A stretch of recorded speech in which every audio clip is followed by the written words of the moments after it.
So today we're talking about 10 tools that honestly I don't see a lot of people talking about.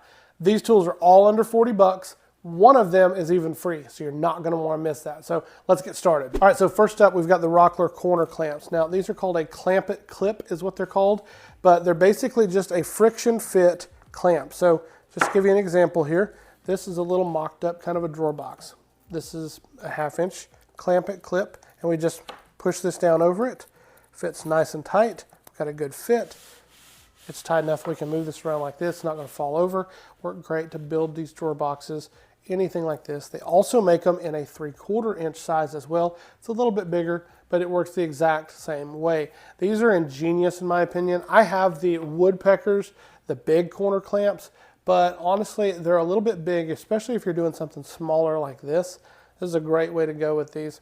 What I love is they're only 8 bucks if you can catch them on sale. 10 bucks normally. So for 10 bucks, this is kind of a no-brainer to have that third hand that you really need. So next up is the Harbor Freight noise canceling earmuffs. Now, I know Harbor Freight kind of gets a bad rap sometimes, but these are $14 and they operate kind of like shooting earmuffs. So the moment there's any kind of sound, they kill the sound, but you're able to still hear what's going on around you when everything is at a normal volume.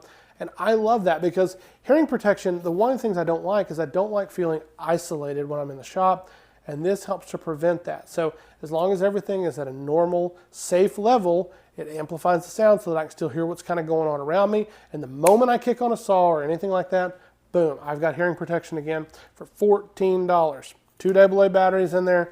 Very simple, very easy, very much worth 14 bucks. Next up, we've got the Powertec drawer front installation clamps. These are a lifesaver if you're doing drawer fronts. These basically will hold them in place. They have 3-way clamping on them so that they can hold them in place while you're doing this, and you can align everything and basically literally take your hands off, readjust, align, move, get everything exactly perfect. Now these are a little bit high. They're normally about 39 bucks. Sometimes you can catch them on Amazon on different kinds of sales for as little as 25 bucks. Rockler also makes a set of these as well. I think they're about the same price, but these are invaluable if you do much in the way of drawer fronts or anything like that, because you've probably noticed it can be a little bit of a hassle sometimes trying to hold that drawer front on and get everything aligned. This does it all for you for 40 bucks. So definitely worth the price of admission if you do a lot of drawer boxes or drawer fronts. Next up, we've got plastic wrap stretch film. Now, this might seem a little silly to throw on a tool list, but this is super handy. I'll give you a good example. So I've got some dowel rods here. Just wrap some of this around there right quick. It's got a handle. It allows you to just wrap this on here, cut it off, wrap a little bit more here, cut it off. And now guess what? These aren't rolling around the shop everywhere that I don't need them to be. They're just all together very safely, very easily. Typically you can buy this at Home Depot. It's a little bit expensive there, but you can buy them on Amazon a lot of times in a 2-pack for like 16 bucks. So definitely worth checking out if you don't have anything like that. Very, very handy, especially for any kind of dowel rods, pipe, anything round where you can just bundle them all up. It's going to save you a lot of frustration in the shop.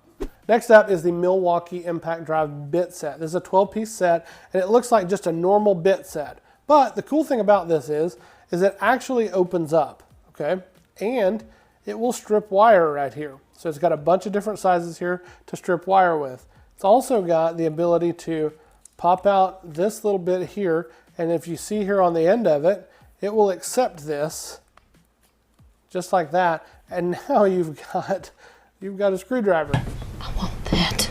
Now, obviously, you wouldn't want to just use this instead of your 10-in-1 or whatever else that you use for a screwdriver, but this would be a super handy tool to keep in your pocket, to throw in a junk drawer in the house.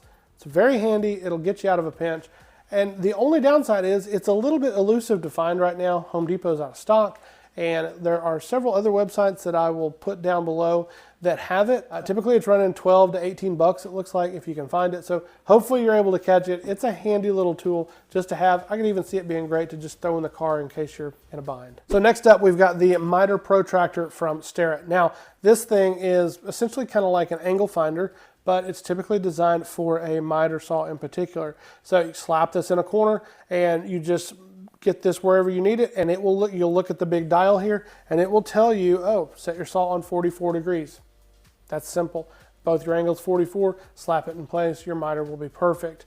Now, if you don't think that you need this because, oh, well, corners are 90, go in your house and check and see how many of your corners are actually 90. Put a square in the corner and you'll find out really quickly it's not square. And even though maybe you were going to cut it on 45 and now this is telling you to do 44, trust me, 1 degree makes a big difference on a miter, and it is the difference in whether or not it looks like hot garbage or whether or not it actually looks like a decent miter. Next up, we've got this sanding disc, and these are all over Amazon. There's not really a particular brand that I've got or anything. I think this was just one of those no-name type brands, but this is very simple. It's hook and loop, so you can just put your sandpaper from your random orbital sander on here and start your hand sanding. I would highly recommend these if you don't have something like this. It's just too easy to be able to reuse this same style sandpaper without having to buy a special type sandpaper or anything. It's usually about 12 bucks or so on Amazon, so check them out. Next up, we've got the bench square from iGaging. Now, you've probably heard of the Delve square from Woodpeckers, or even the DFM square that was kind of a copy of that Delve square. And both of those squares are good squares. I have them both, but honestly, I end up using this probably more than I do those other two. I prefer the blade on this a little bit more because it's a thinner blade, and so when I'm making a mark, it reduces the ability to have any kind of parallax error because it's so much thinner. I also like the fact that I have all of these different holes here, very small increments that I can use to make marks or anything of that nature, and you don't have that with the Delve square from Woodpeckers. They're bigger marks that the increments are not as small. So, in my opinion, those two things alone are one of the things that I really, really like about this. I also like the fact that you've got the ability to sit this, say, on a table or anything, and I can check my blade height, I can check things like that with this right here. I also feel like that this square is actually more visible than the DFM square. So to me, it's just easier to read. So I like that as well. So I definitely would check this out. It's about 30 bucks on Amazon. I don't think you're going to be disappointed if you pick this up. Next up, we've got the Grabber Pro from Milescraft. Now, you've probably heard of the micro jig gripper. It's been around forever. However, don't tell anybody, but I kind of like this better. And the reason is, first of all, this is a bigger unit. I like that a little bit better, but I also like the fact that this handle is slanted so that when I'm pushing the workpiece through, it's also kind of naturally pushing over toward the fence, preventing anything from trying to kick back. It helps to just make that a little bit of a safer cut. I also like the fact that on the back here, you've got a sacrificial heel that you can use to hook a workpiece and push it through. Makes it very safe and very easy. And for those two reasons right there, that's the biggest reasons that I like it. I also like the fact that not only do you have this 1/4 inch piece here that you can put on, you can also unhook it and put this 1/8 inch piece on that they include as well. All of this for $39. So in my opinion, that's an incredible value. 39 bucks, you can't go wrong with that. So you're probably wondering, what's the free tool? Well, one of the things that I get a lot of comments on in my other videos whenever I show this is a cut list optimizer that is free online. You get it at opticutter.com, and essentially you can go in and you can use this, especially if you're building anything with sheet goods. You can put down that you have a 4x8 sheet of whatever you've got, and then you just basically say, these are all the different cut pieces that I need. These are all the materials I need, and it will go through and it will actually figure out the best configuration to get the most out of that piece of plywood.